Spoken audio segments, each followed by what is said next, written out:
የፋይናንስ ምንጭ ደግሞ ያው ኢትዮ ጥሪት ነው። ባልበድር ባልሰራ ምናልባትም ያኔ እንደነበርኩት ሊሆን ይችል ነበር። በ100,000 ነው ብድር የጀመርኩት። አሁን ላይ ያው በህይወቴ ብዙ ቫልዩ አድ ያደረገልኝ ነገር አለ። እንደ ትምህርት ሆነኝ ደፍሬ ለመኪና ወሰድ።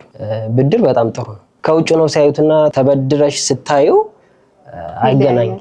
በጣም አትራፊ ነው። ብድር ፈራለሁ ምናምን ከማለት ተበድሮ ደፍሮ ገብቶ የሚያዋጣ ነገር ሰርቶ ከዛ በኋላ ውጤቱ ራሱ ይነግራቸዋል።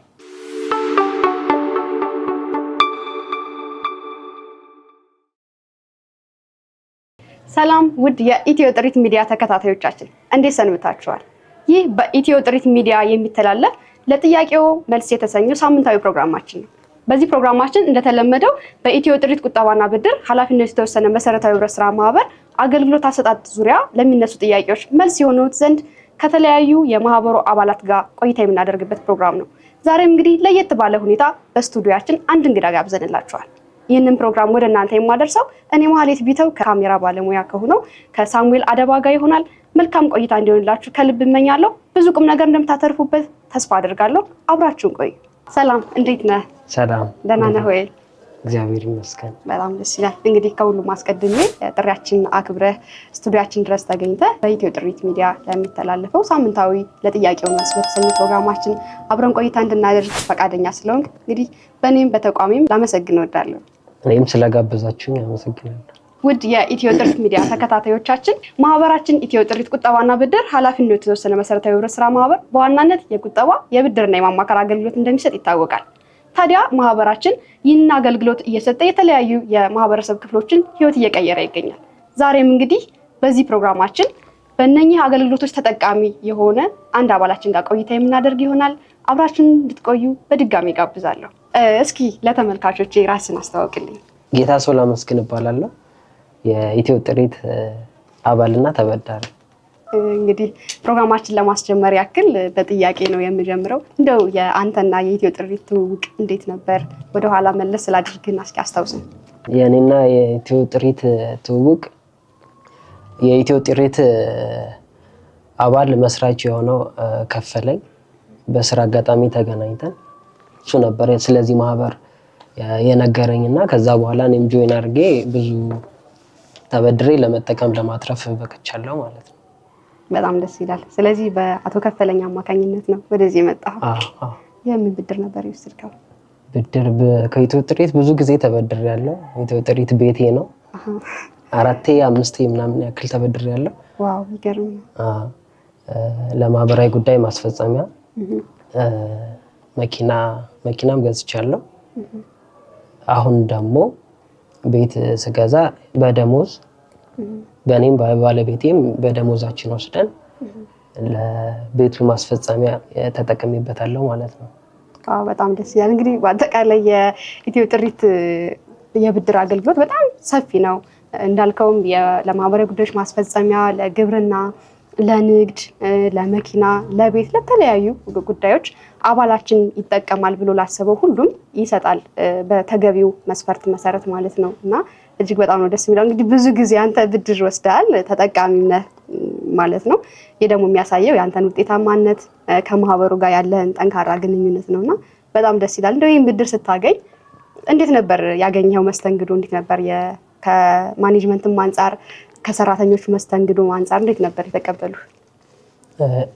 መጀመሪያ ላይ ብድር አፕላይ ለማድረግ ስመጣ ከላይ ካሉ አመራሮች እስከታች ድረስ በደንብ አድርገው ተንከባክበው ትሪት ያደረጉ እና ደግሞ በተባልኩት እንዴት ነው ቁጠባ ቆጥቤ በዚህ ጊዜ ይፈጸምልሃል ምናምን በተባልኩት መሰረት ብድሩን በተባለ ጊዜ ጨርሰውልኛልና አመሰግናለሁ ሙሉ ሰራተኛውን ለማለት ፈልጋለሁ። በጣም ደስ ይላል። በእርግጥም የኢትዮ ጥሪት ሰራተኛ አንዳንድ አባላቶች ያነሳሉ፣ የትትናቸው ደስ ይላል። ማኔጅመንቶቹም እንዲሁ በቃ እንደ ተራ ሰራተኛ ነው የሚያስተናግዱት። ሁላቸውም ከፍ ዝቅ ብሎ ያስተናግዳሉ ይባላልና ደስ በሚል ገለጻ ነው የገለጽከው። የብድር ሰዓቱም ነው ብዙ ጊዜ ወስዳል። ሁሉ የወሰድካቸው ብድሮች በተባሉት ሰዓት ነው ያገኘሃቸው? ኦልሞስት ሁሉም በሚባል ደረጃ በዚህ ጊዜ ያልቃል በተባልኩት ቀን ነው ያለቀልኝ። አመሰግናለሁ ለዚህ። በጣም ነው ደስ የሚለው። እንግዲህ ብድር ብዙ ጊዜ እንደ ሀገርም ስናየው እውነት ለመናገር ህብረት ስራ ማህበር ሲባል ብዙ ያን ያክል ጥሩ የሆነ ግንዛቤ የለም ብዬ አስባለሁ። በግሌ ምናየውም ነው። ያ ማለት ደግሞ የቁጠባ ባህላችንም ብድርም ስለ ብድር ለማወቅ ያለን ጉጉትም ልምዳችንም ዝቅ ያለ ነውና እንደው አንተ እንዴት ትገልጸዋለህ? ምክንያቱም ከኔ በላይ አንተ በጣም እየተጠቀምክበት ስለሆነ ያለው አንተ ብትገልጸው በደንብ ያማረ ይሆናል። ብድር እንግዲህ ላልወሰደ ወር መበደር ላልጀመረ ሰው እንዴት ነው ያስፈራል፣ ከውጭ ነው ሳይዝ ምናምን። ብድር ግን ኖርማሊ እኔ በመጀመሪያ ላይ በ100,000 ነው ብድር የጀመርኩት። ከዛ በኋላ በሱ ሰራውበትና የተወሰነ ያገኘሁትን ነገር አገኘው፣ ያተረፍኩትን አተረፍኩ። ከዛ በኋላ በሱ ነው ልክ እንዴት ነው እንደ ትምህርት ሆነኝ። ከዛ ቀጠልኩ፣ ደፍሬ ለመኪና ወሰድኩ። አሁንም እስካሁን ድረስ እየተበደርኩ ነው በተደጋጋሚና ከውጭ ነው ሳይዩትና ተበድረሽ ስታዩ አይገናኝም። ስለዚህ እንደውም መጀመሪያ ስትበደሪ ምን ልሰራበት ነው ምን ላደርግበት ነው የሚለው ነገር ነው። ያ ነገር አትራፊ ነው ወይስ አይደለም የሚለውን ካልኩሌት አድርገው መግባት ነው እንጂ ብድር በጣም ጥሩ ነው፣ በጣም አትራፊ ነው። ስለዚህ ከውጭ ሆኖ ጄጅ ከማድረግ ወይ ደግሞ ብድር ፈራለሁ ምናምን ከማለት ተበድሮ ደፍሮ ገብቶ የሚያዋጣ ነገር ሰርቶ ከዛ በኋላ ውጤቱ ራሱ ይነግራቸዋል። ብድር ጥሩ ነው በጣም እጅግ በጣም ነው ደስ የሚለው። እንደው እስኪ ለተመልካቾች ጥሩ ግንዛቤ እንዲያገኙበት እንደው አንተ ስትበደር ምን ነገሮች ነው የምታስበው? መጀመሪያ እንዳልከው አንድ ነገር ከመበደር በፊት ምን ላይ ነው ማውለው የሚለው በጣም ጠቃሚ ነገር ነው። እጅግ በጣም አትራፊ የሚያደርግ ነገር ነው። እስኪ እንደው ካንተ ልምድ ስታስብ መጀመሪያ ምንድነው ፕሮፖዛል ታወጣለህ? አሁን አንዳንድ ኢንተርቪው ማድረጋቸው ሰዎች ፕሮፖዛል ነድፌ ከዛ አዋጭነቱን ገበያ አጥንቼ ይላሉና አንተ እንደዛ አድርጋል ወይስ ለየት ያለ መንገድ? ፕሮፖዛል እኔ አላዘጋጀው።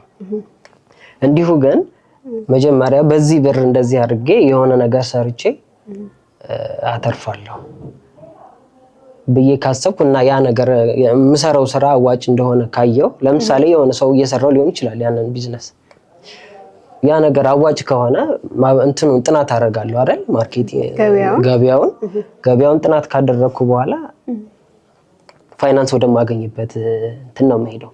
የፋይናንስ ምንጭ ደግሞ ያው ኢትዮ ጥሪት ነው። አዎ ምንም ነገር ሲጀምር ከዚህ እንትን ብዬ ነው። ስለዚህ ገበያ ጥናት ካደረኩ በኋላ ፋይናንስ ከዚህ እንዲያመቻቹልኝ ጠይቃለሁ። ከዛ በኋላ ዳይሬክት ወደዛ ገባለሁ ማለት ነው። አዎ እጅግ በጣም ደስ የሚለው። ያንተ ህይወት እንዴት ነበር? አሁን ከብድር እዚሁ አንድ ላይ ጨርሰ ለመውጣት ያክል ብድር ከመበደር በፊትና ከተበደርክ በኋላ ምንድን ነገር ጨምሮላል? ለምሳሌ ምንድነው አንዳንድ የምናሳካቸው ስኬቶች ይኖራሉ። አንተ ያሳካቸው ስኬቶች አሉ ሰርተህ እዚህ ብድር በማግኘት እነሱን ስኬቶች አጣቸው ነበር ብለህ ታስባለህ ወይስ ይዘገዩብኝ ነበር ብለህ ታስባለህ? እስኪ ካንተ ህይወት ጋር አገናኝተህ ለአንተ የጠቀመህ። ከናንኛውም ላላገኛቸው ይችላሉ። ባገኛቸው እንኳን በጣም ዘግይተው ነው ላገኛቸው የምችለው። ስለዚህ ይሄንን በአጭር ጊዜ ምናምን ላገኘው የቻልኩት ደግሞ ስለተበደርኩ ነው አይደል? ስለዚህ ተበድሬ ነው ይሄንን ያደረኩት። ይሄ ኦፖርቹኒቲ ባይኖር ኖሮ ባልበደር ባልሰራ ምናልባትም ያኔ እንደነበርኩት ሊሆን ይችል ነበር።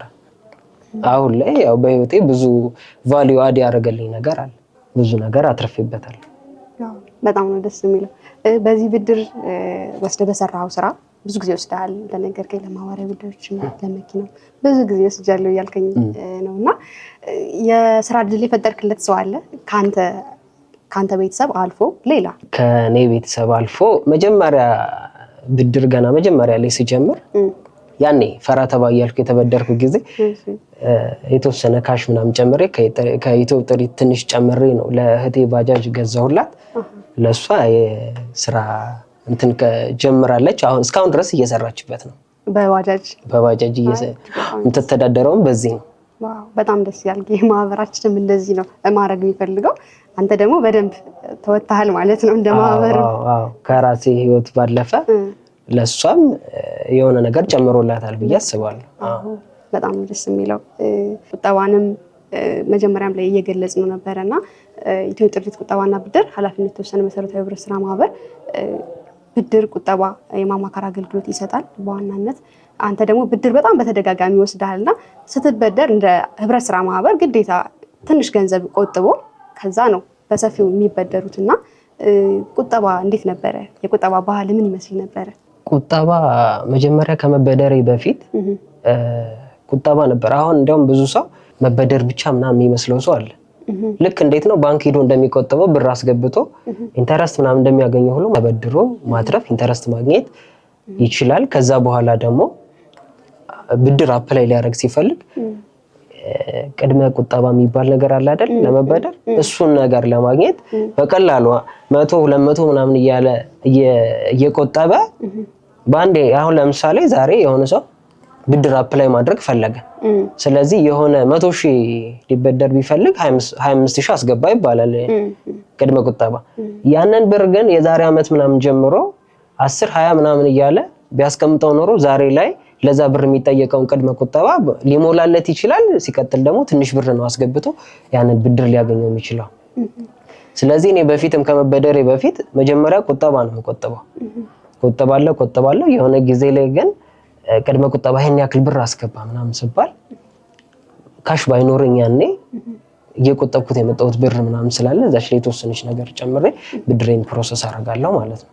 አዎ በጣም ደስ ይላል። አንተ እንዳልከው እንደው ለየት ያደርገዋል ብዬ አስባለሁ። ምክንያቱም ለትርፍ የተቋቋመ አይደለም። ህብረት ስራ ማህበር ሲባል ከታች ያለውን አነስተኛ ገቢ ያለውን ማህበረሰብ ይዞ እስከ ላይ ሀብታም ወይም ደግሞ ከፍተኛ ገቢ ያላቸው የሚባሉ ሰዎችንም አብሮ አቅፎ የሚይዝ ነውና እንዴት ታየዋለህ? እስከ የኢትዮ ጥሪትን አጠቃላይ የአቆጣጠብ ጥሩ ነው። ኖርማሊ የራስን ወይ ደግሞ የድርጅቱን አትራፊ ለማድረግ ምናምን ብቻ ሳይሆን ብዙ ስራ አጥ ወጣቶች አሉ።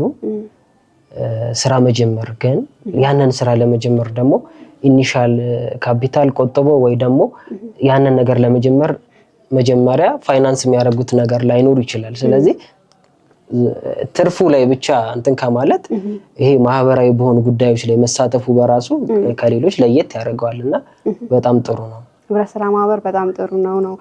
ነን ፕሮፊታብል የሆኑ ኦርጋናይዜሽኖች ይለያያሉ አይደለ? አገልግሎት ሰጪ ሲሆን ወለዳቸውም አነስተኛ ነው የሚሆነው። በዛ ላይ ደግሞ ያገናዝባሉ፣ የሰውን የገቢ ምንጭም ያገናዝባሉ። ሁኔታዎችንም ታሳቢ አድርገው ነው። አሁን ለምሳሌ ወርሃዊ ቁጠባ አነስተኛ 500 ብር መሆኑ ልምድ እንዲያዳብር በዛውም ላይ ደግሞ ወለድ እየታሰበለት ነው እና እዚህ ጋር እስኪ እንደው ስለ ህብረት ስራ ማህበር ትንሽ ነገር ብትጨምር። እንዳልኩሽ ሌሎቹ አሁን እንዳልሽው ፕሮፊት ኦሪየንትድ ናቸው ስታስቢ። ብዙዎቹ ምናምን የራሳቸውን ጥቅም ነው ወይ ደግሞ አንድ ሰው ተቸግሮ ወይ ይሄን ያክል ብር መቆጠበው ብር የለኝም ምናምን ካለ በቃ አባል ሳይሆን ወይ ደግሞ ሳይበደር ይቀራል እንጂ ያን ያክል ፈርዘር ሄዶ እንትን የሚልለት አይኖርም። የመጨነቁ ጉዳይ አይኖርም። እዚህ ግን እንዳልሽው ወራዊ ቁጠባውም 500 እንደዛ ነው። ብዙ የሚያስቸግር ነገር አይደለም። እንደገና ደግሞ አንድ ሰው ያ ሰውዬ ሰርቶ ላይፉን ይቀይራል ምናምን የሚለውንም ያስባል። እኔ ብቻ አተርፋለሁ ምናምን የሚል ሳይሆን ስለዚህ ለዛኛው ለአባሉም ጥሩ ነው። በጣም ነው ደስ ይሄ ነው ለየት የሚያደርገው ህብረት ስራ ማህበርን። እጅግ በጣም ነው ደስ የሚለው። እንግዲህ አጠቃላይ ስለ ቁጠባም ስለ ብድርም አንስተናል። ለማማከርን ተከታታይ የሆነ ስልጠና እየሰጠ ይገኛል። እንደውም አሁን ሳምንታዊ የሆነውን ወደ ዕለታዊ በየቀኑ አባል የሆነም ያልሆነም ሊሆን ይችላል። ያው አስቀድመን እንደገለጽነው የማህበረሰቡን እድገት አንድ ላይ ለማደግ ስለሆነ ህብረት ስራ ማህበር ከስሙም እንደምንረዳው ይሰጣል ስልጠና አባል የሆነም ያልሆነም። እንግዲህ ተመልካቾቻችንን በዚሁ አጋጣሚ መጥተው ይህን ስልጠና በመካፈል ተጠቃሚ እንዲሆኑ በዚሁ ጥሬን ማቅረብ ፈልጋለሁ ማለት ነውና በጣም ደስ የሚል አብሮነት የሚያበለጽግ ነው ህብረት ስራ ማህበር ማለት ነው። እስኪ በመጨረሻ እንግዲህ ቆይታችን እያገባደድን እንገኛለንና ማስተላለፍ የምትፈልገው መልእክት አጠቃላይ ጠቅለል አድርገህ ስለ ቁጠባም ስለ ብድርም ይጠቀሙበታል ብለህ የምታስበው ለአዳዲስ አባላትም ሆነ እኛን ለሚመለከቱ መልእክት ካለ እድል ማስተላለፍ የምፈልገው መልእክት ኖርማሊ ብዙ ሰው መስራት የሚፈልገው ነገር አለ። ግን አሁን ብዙ ሰው ስታይ ይሄን ያንን ስራ በምን ሊጀምረው ቤተሰቤ እንደዚህ ብር ሊሰጠኝ አልቻለም ምናምን ይላሉና በትንሹ ወራዊ ቁጠባ 500 ብር አባል ሆኖ ተመዝግበው 500 እየቆጠቡ ከዛ ትንሽም ብትሆን ከኢትዮ ጥሪት እንደነገርኩሽ ነው ኢትዮ ጥሪት አፕላይ አድርጋሽ ወዲያው ይፈጸማል። ስለዚህ እሱን ተበድሮ ማትረፍ ይቻላል። ውጭ ላይ እንደዚህ ብድር ከባድ ነው፣ መመለስ ያቅተኛል። ወይ ደግሞ ከስሬ ከጀመርኩ በኋላ ቢዝነሱን እንደዚህ በሆንስ ተጠያቂ ሊሆን ይችላል፣ ሪፔመንት የምከፍለው አይኖረኝም ምናምን እየተባለ ከውጭ ሆኖ ከመፍራት መሞከር ይሻላል። ውጭ ሆኖ ጄጅ ከማድረግ ከእንደዚህ አይነት የህብረት ስራ ማህበራት ብር ተበድሮ ሰርቶ መቀየር ይቻላል፣ ራስን መቀየር ይቻላል ብዬ ነው የምመክረው። እጅግ በጣም ነው ደስ የሚለው። እንግዲህ ጌታ ሰው ላመስግን፣ በዚህ ተገኝተህ ይህን የመሰለ ቆይታ ስላደረግልን እንዲሁም ደግሞ አንተ ተጠቅመህ ሌሎችም የሚጠቀሙበትን መንገድ ስላሳየን እኔንም ጨምሮ ተመልካቾችንም እጅግ በጣም ላመሰግን እወዳለሁ። ክብር ይስጥልኝ እላለሁ። እሺ እኔም አመሰግናለሁ። ውድ ተመልካቾቻችን የዛሬው ለጥያቄው መልስ የተሰኘው ሳምንታዊ ፕሮግራማችን የተከታተላችሁትን ይመስል ነበር። ትልቅም ነገር እንዳገኛችሁበት ባለሙሉ ተስፋ ነን። ይህንና መሰል ፕሮግራሞች ወደ እናንተ እንዲደርሱ ሰብስክራይብ ያደረጋችሁ ቤተሰብ መሆናችሁን እንዳትረሱ። ይህንን ፕሮግራም ወደ እናንተ ሳደርስ የቆየሁት እኔ መሀሌት ቢተው እና የካሜራ ባለሙያ ከሆነው ከሳሙኤል አደባ ጋር በመተባበር ነበር። በሌላ ጊዜ እስከምንገናኝ መልካም ቆይታ